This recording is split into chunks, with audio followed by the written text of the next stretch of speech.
13 years ago, Michael threw a copy of the divorce papers at me and said, "I've sold the house because I'm moving in with her." At that time, I couldn't quite grasp what he meant. "So, Emily, the divorce is already final. Just take Kevin and get out already," he told me. Those words have stayed with me. I was surprised by Kevin's words when he returned from a job interview at a company. I asked the HR interviewer, "Does your company condone affairs?" The smile that spread across his face was unlike anything I'd seen before. Apparently, the interviewer denied it. So I continued, "That's strange. Then why are you sitting there?" Indeed, the interviewer was my ex-husband, Michael. "My name is Emily, I'm 48 years old. I work at a call center for an insurance company. It's just Kevin and me in the family. We were abandoned by Michael 13 years ago. I met Michael when I was 20. I had just graduated high school and got a job as an office worker at a subsidiary of a pharmaceutical company. That's when I met Michael, who was 27 at the time and had been transferred from the main office. He seemed interested in me for some reason and started asking me out to dinner. I had just become old enough to drink. I was definitely thrilled to be asked out by an elite from the main office. After a few such occasions, we started dating, and I ended up pregnant. I was shaken.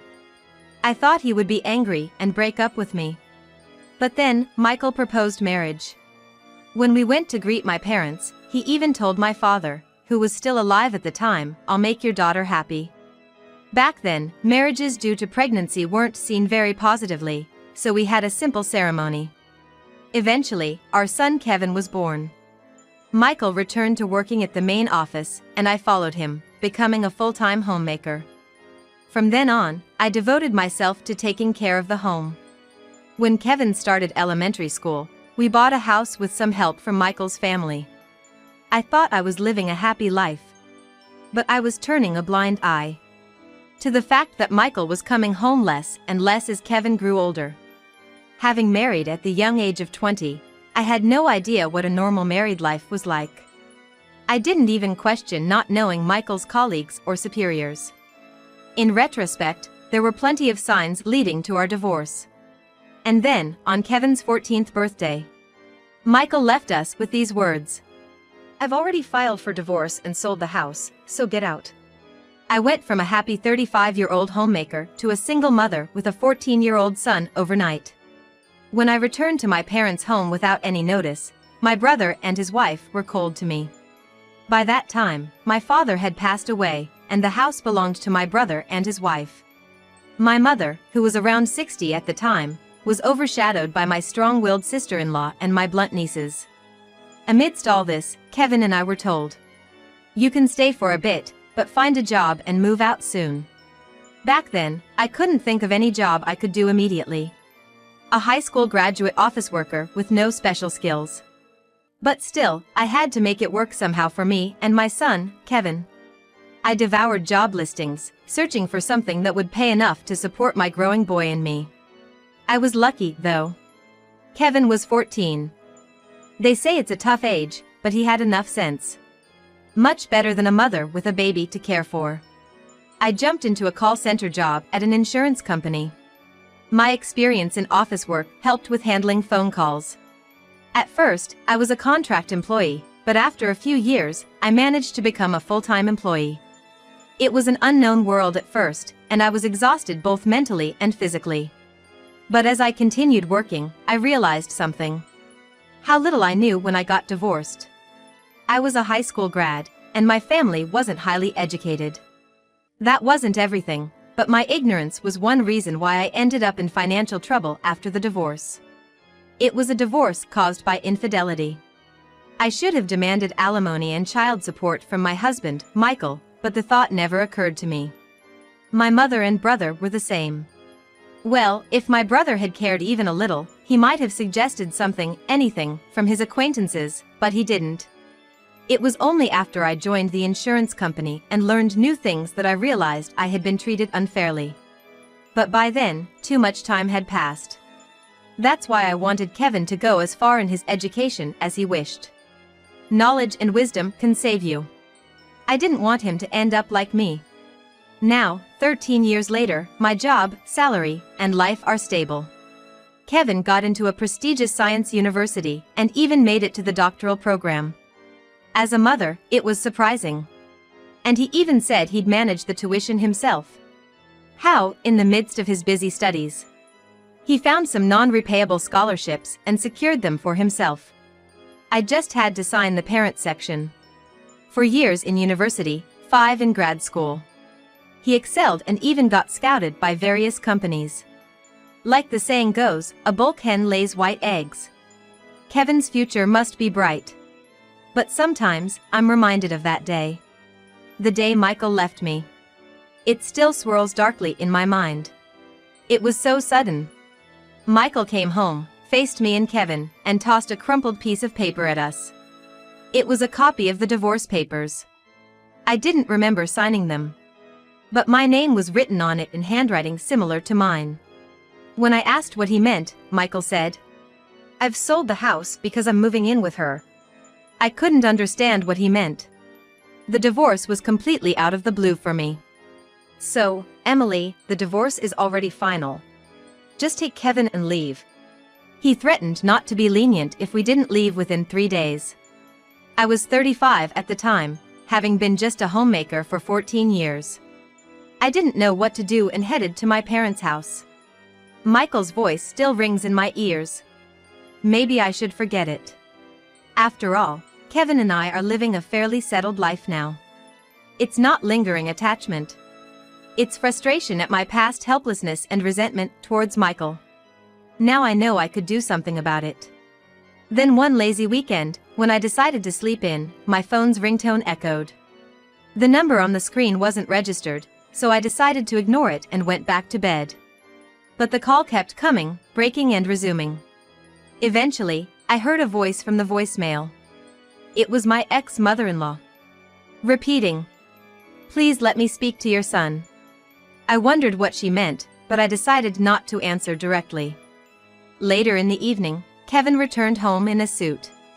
When I mentioned the call, he burst into laughter, so she did come after all. He laughed so hard, shaking and banging on the table, tears in his eyes.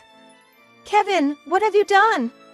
"It's a job interview at the company today, right? I told you that, didn't I?" "Liar! Tell your mother the truth." "It's not exactly a lie," Kevin began, explaining what had happened that day. The interview was indeed a fact. He had been scouted by a pharmaceutical company he'd been in contact with for some time. But the problem was the company itself. The pharmaceutical company he mentioned was the same one where I used to work as an office clerk in a subsidiary. "Ah, it's not a coincidence," Kevin said casually. "By the way, the HR manager who conducted the interview was Michael Smith." "What did you say?" "Funny thing is, this guy had no idea I was his son." "You realized it?" "Of course. After all, I didn't need such an interview in the first place." "Why?" "This company came scouting for me, so there was no need for an interview." "But as HR manager, he must have seen your resume, right?" "He must have. But my appearance has changed a lot since middle school, right? Hairstyle, vibe, all that." "Well, that's true. 13 years is a long time. Plus, I doubt he even remembered my face from back then." Now that he mentioned it, that was true. I had been so absorbed in my own thoughts, forgetting that Kevin had also become distant from Michael. More importantly, seeing my current address and academic background, even with the same name, he wouldn't realize I'm his son. That might be true. 13 years ago, in his second year of middle school, Kevin had been, at best, slightly above average in his class. But after our divorce and his transfer to a new school, he began studying unusually hard. His grades suddenly shot to the top. He went to a high school that matched his academic performance, maintaining nearly the top spot in the science classes. Then he attended a prestigious national university. Recommended by a professor in his third year, he went straight through 5 years of graduate school. From his master's to his doctorate, achieving significant accomplishments in complex fields that I didn't quite understand. The scouting was due to these achievements. desired by several companies in the chemical and physical sciences. In other words, I was the one choosing them.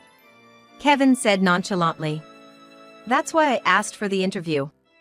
I had researched and knew he was the HR manager. I was surprised at his initiative. But he didn't change his expression even when he saw me. The interview was standard. Except Kevin had more questions to ask. So I asked the interviewer, "Does your company condone infidelity?" His face then lit up with a smile I had never seen before. And what did he reply, this HR manager? "Of course, it's not ethically acceptable," he said. Hilarious, right? So I continued, "That's strange. Then why are you here?" His face instantly froze. Kevin couldn't stop laughing. Then, thankfully, the executive next to him asked me what I meant by that. That's when I pulled this out. He said, showing a crumpled piece of paper. It was a copy of the divorce papers Michael had thrown at me. This is a copy of the divorce papers my mother was tricked into submitting by this man. What does your company think of this? You kept that copy all this time? I thought I had thrown it away. In fact, I was sure I had. I didn't want to see it. I thought I had to throw everything away and leave. Yeah, I picked it up after you threw it away. That's why it's all wrinkled like this, kept in a clear file. I thought it should never be lost. Why? Because this is evidence of what he did to you and of forging a private document. Oh! That's not all. There's forgery of private documents, and, well, other things. Plus, the divorce papers themselves were invalid at that time, so if he married another woman, it would be bigamy. Bigamy? I'm not an expert, so I asked a friend from the law department at university about it, whether this could be a crime. A crime? Yeah. A clear crime. So I told them right there, isn't this forgery of a private document? I gave a copy of the copy to the executive. I see. The original of the copy is here, so a copy of the copy. But with my fingerprints on the copy, I'm not handing over the actual evidence. And guess what he did next? What happened then?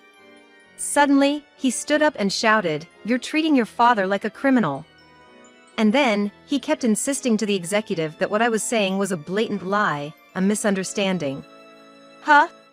I couldn't help but feel amused. What was that man thinking? But you've got to give it to the executive. He seemed to understand what I was getting at. He turned the questions towards him. You know, there's a hierarchy in companies, right? I guess he was aiming for the executive's position.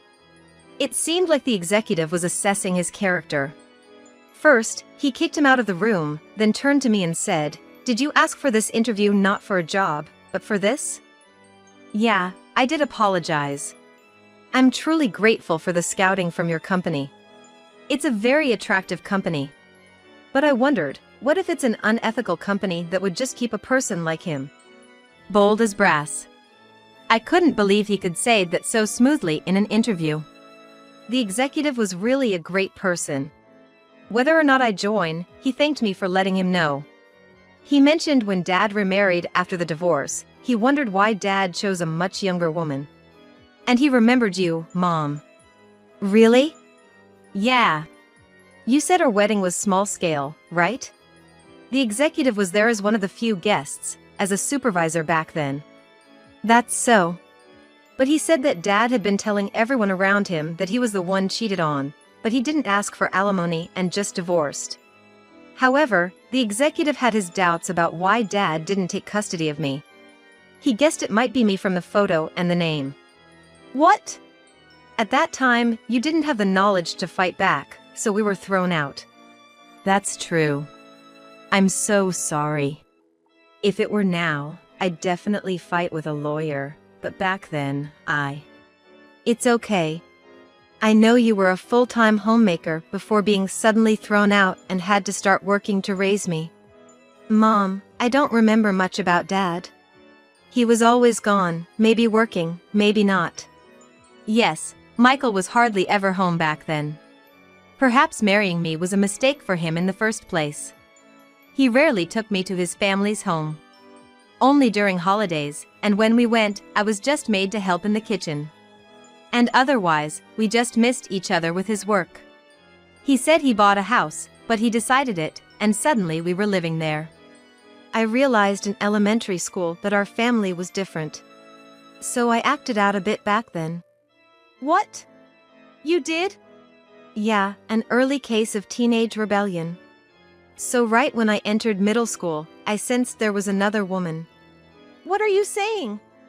I didn't tell you because I thought it would make you sad. But I regretted not speaking up, especially when he threw the divorce papers at you and told you to leave. His voice was strained. I had never heard Kevin speak like that before. Mom, I decided I needed a weapon that would make me indispensable. A weapon? Something that would let me eventually hold him accountable for what he did. Then Kevin said, I hate to say it, but I took your situation as a lesson on what not to do. A lesson. Yeah, maybe. He easily discarded you, and nobody could oppose it because you and your family didn't have the knowledge to fight back. To be honest, I'm also angry at your brothers. You're not going to, your uncles? No, too much hassle. But even if I get a good job and succeed, I'll never associate with them. Oh, except Grandma. Really? I felt a bit relieved. Yeah. Because Grandma remembered your situation and repeatedly told me she was sorry. When did she tell you this? After I entered university. My cousins from your brother's side were acting flirty because I was in that university, which was annoying. I was shocked. I had no idea my nieces behaved like that. Hey Mom, what if we took Grandma in? What? She's always been sorry towards you. It seems painful watching her have to be careful around my aunt and them. Thank you. After we finished talking, I brought up something that had been on my mind. By the way, I've been getting a lot of calls from unknown numbers lately. Let me see, Kevin said, taking my phone. Oh, this. It's his family's number.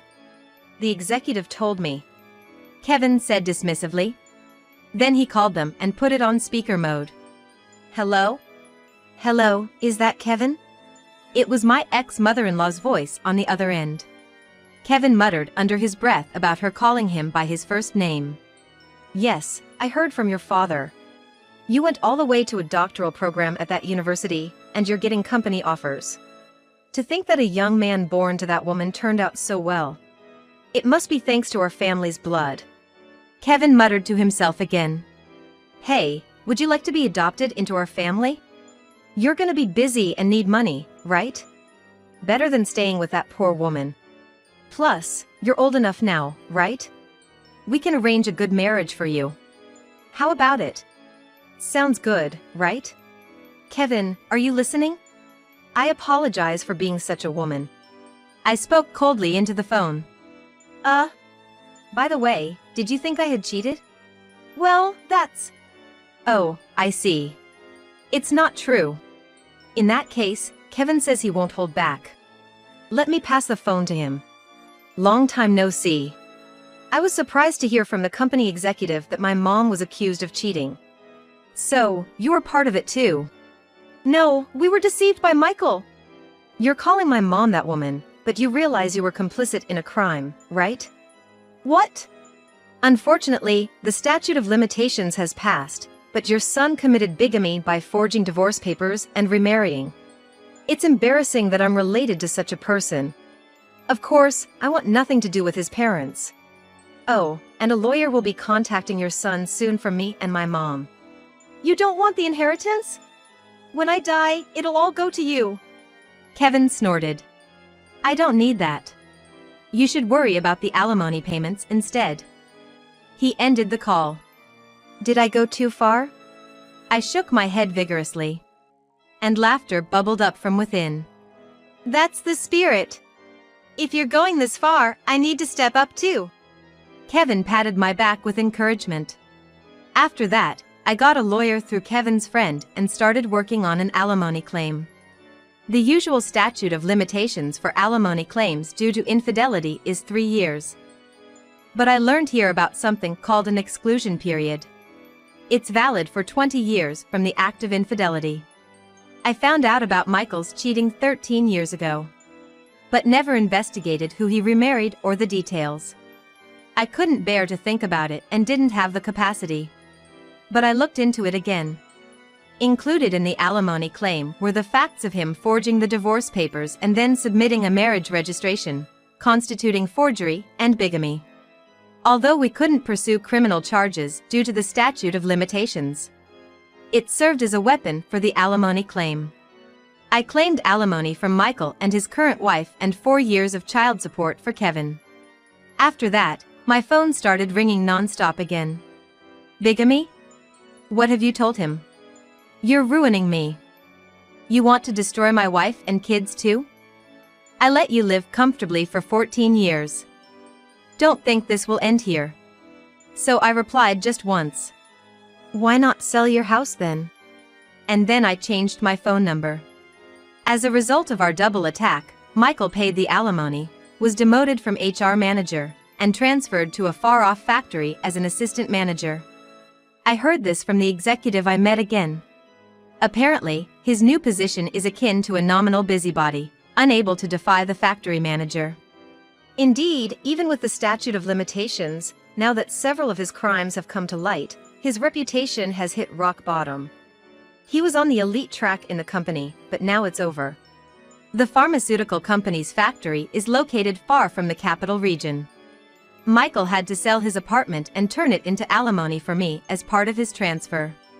That was the only way he could pay the amount we demanded. Moreover, his wife and children had to move with him. It seems she had no one else to rely on. She married him at 20, just like me, and had been a homemaker ever since, enjoying the status of a high-ranking husband's wife. That backfired. She wanted to stay in the capital region with her children, but that was impossible. Her parents' home is as rural as the place he was transferred to. Apparently, she's not well liked by her in-laws. But I have my doubts about the in-laws too. Given how they treated me, I'm not surprised, but marrying off their son to a 20-year-old bride twice should have been a sign for them to sort out their son. They should have advised their criminal son before cutting off their incompetent grandchildren. Well, that's probably why they cozied up to Kevin. Ah, here's a brilliant grandchild. But that's irrelevant to Kevin. By the way, I heard an interesting story. After settling the alimony issue, my lawyer shared this with me. Wow, that guy is really a city boy through and through. What do you mean? His new place of work requires a car. I clapped my hands in realization. He's over 50 and rushing to a driving school to desperately get a driver's license. Both he and his wife. His wife too? Without a car, they can't survive there. For things like taking kids to and from school, shopping. Also, in such rural areas, you won't get hired for part-time work without transportation. I laughed, realizing the situation.